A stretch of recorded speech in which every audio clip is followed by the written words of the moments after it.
This ABC15 Flash Briefing is sponsored by Sanderson Ford. All roads lead to Sanderson Ford. I'm Christine Stanwood with your top stories from ABC15 Arizona. Happening today, the woman at the center of a Chandler animal abuse investigation is in court trying to regain custody of her dogs. Last month, a search warrant led to dozens of dogs being removed from April McLaughlin's East Valley home after being found in deplorable conditions. And today, members of the Arizona Humane Society testifying about the conditions of those dogs, and 25 members are also in attendance, some who actually gave their dogs to McLaughlin's shelter. ABC 15's Ashley Holden at court. She'll have the latest for you tonight. Airlines have a problem on their hands. There's nearly 17,000 job openings for commercial pilots every year, but not enough qualified applicants to fill them. At historic Ryan Airfield in Tucson, they're teaching the next generation how to take flight. Many students are young trainees hoping to work for a commercial airline. And with pilot demand rising, so are wages. We got about 60 plus students right now. Some of them part-time, some are full-time accelerated. We haven't seen a shortage even through the summer when it's really hot. We've been really busy. Students are making six figures soon after graduating flight school. That salary increase is bringing more potential pilots to Tucson.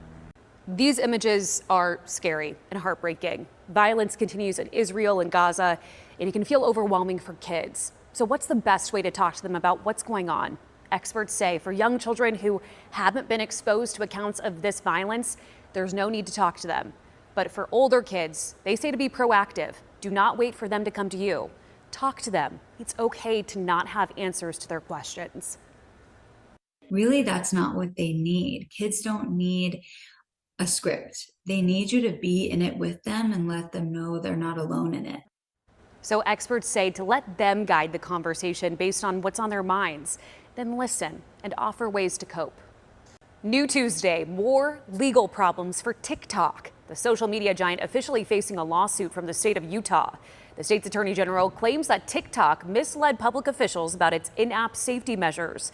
The suit also accuses TikTok of working to get children addicted to the app and not adequately disclosing its parent company's links to the Chinese government. TikTok has not yet responded to a request for comment. Watching Washington as Louisiana Congressman Steve Scalise appears to be the next Speaker of the House. A floor vote was scheduled for noon Arizona time, but did not happen. Any suggestions Scalise doesn't have the 217 votes needed seemed to be put to rest when challenger Jim Jordan of Ohio offered to give the nomination speech for Scalise. Scalise said it's important to show the world the House is back to work for the American people. He said 70% of the budget has already passed out of the House, and it's time for the Senate to get to work on it. By the way, in that legislation, including the State and Foreign Ops Bill, the Defense Appropriations Bill, includes funding for Israel, things like Iron Dome, precision-guided missiles, things that could be used today to help them in this war. It's unclear now when that speaker vote will happen, but Scalise says once he becomes speaker, he wants to meet with President Biden regarding the border. We have an Uplifting Arizona update for you tonight. The Eastmark High School football player battling cancer is making massive progress in his recovery.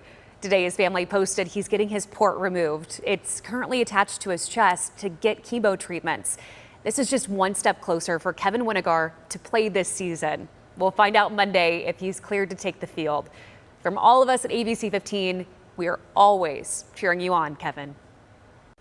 Winds picked up across Arizona today as a storm system passed to our north. I'm Chief Meteorologist Amber Sullins. That storm system will be clearing out as we go into tomorrow, leaving behind some cooler air. Winds will lighten up and temperatures will drop into the low 90s here in Phoenix. Many other valley neighborhoods only making it into the upper 80s tomorrow afternoon. So here's your planner. 68 degrees at 6 a.m., 75 at 9. Still looking good at noon, 84 and sunny, and 90 degrees around 4 p.m. here in Phoenix with much lighter winds throughout the day. High pressure will return over the weekend and early next week, and that could bring back some triple-digit temperatures. Now, we should be done by this time of year. Our average last triple-digit day is October 5th, but we have seen triple digits all the way into late October, and this may be one of those years. Here's your 7-day forecast. 90 tomorrow, 91 on Friday, and 95 Saturday. But we now have a high of 100 degrees in that Monday forecast, with overnight lows climbing back into the 70s.